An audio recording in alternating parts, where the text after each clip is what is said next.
Assalamualaikum warahmatullahi wabarakatuh. Perkenalkan, nama saya Hervina dari kelas 4E dengan NPM 5019030 dari program studi PGSD. Di sini saya akan menjelaskan materi tentang perkembangan kurikulum. A. Dasar pertimbangan kurikulum 2013. Ada beberapa faktor yang harus dipertimbangkan dalam penyusunan dan pengembangan, yaitu yang pertama, faktor peserta didik. Dalam penyusunan dan pengembangan kurikulum hendaknya perlu memperhatikan adanya perkembangan psikologi peserta didik yang tidak sama tersebut.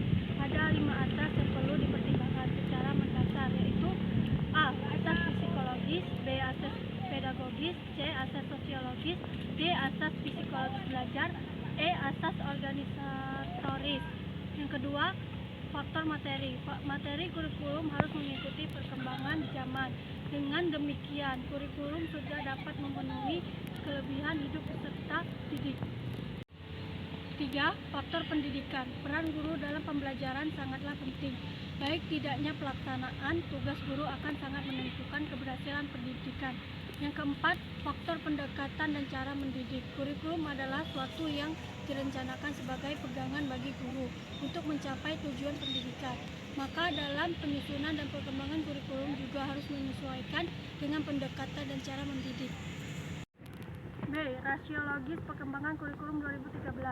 Perkembangan kurikulum perlu dilakukan karena adanya berbagai tantangan yang dihadapi, baik tantangan internal maupun tantangan eksternal. Yang pertama, tantangan internal. Tantangan besar yang dihadapi adalah bagaimana mengupayakan agar sumber daya manusia usia produktif yang melimpah ini dapat ditransformasikan menjadi sumber daya manusia yang memiliki kompetensi dan keterampilan melalui pendidikan agar tidak menjadi beban. Yang kedua, tantangan eksternal. Tantangan eksternal yang dihadapi antara lain berkaitan dengan tantangan masa depan. 3. Penyempurnaan pola pikir. Pendidikan sesuai dengan kebutuhan masa depan hanya akan dapat terwujud apabila terjadi pergeseran atau perubahan pola pikir. Yang keempat, penguatan tata kelola kurikulum.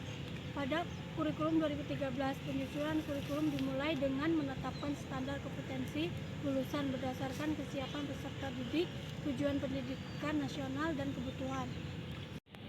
5. Pedalaman dan perluasan materi. Hasil analisis lebih jauh untuk studi TIMSS dan PIRLS menunjukkan bahwa soal-soal yang digunakan untuk mengukur kemampuan peserta didik dibagi menjadi 4 kategori, yaitu yang pertama, low, mengukur kemampuan sampai level knowing. Yang B, intermediate, mengukur kemampuan sampai level applying. Yang C, high, mengukur kemampuan sampai level reasoning.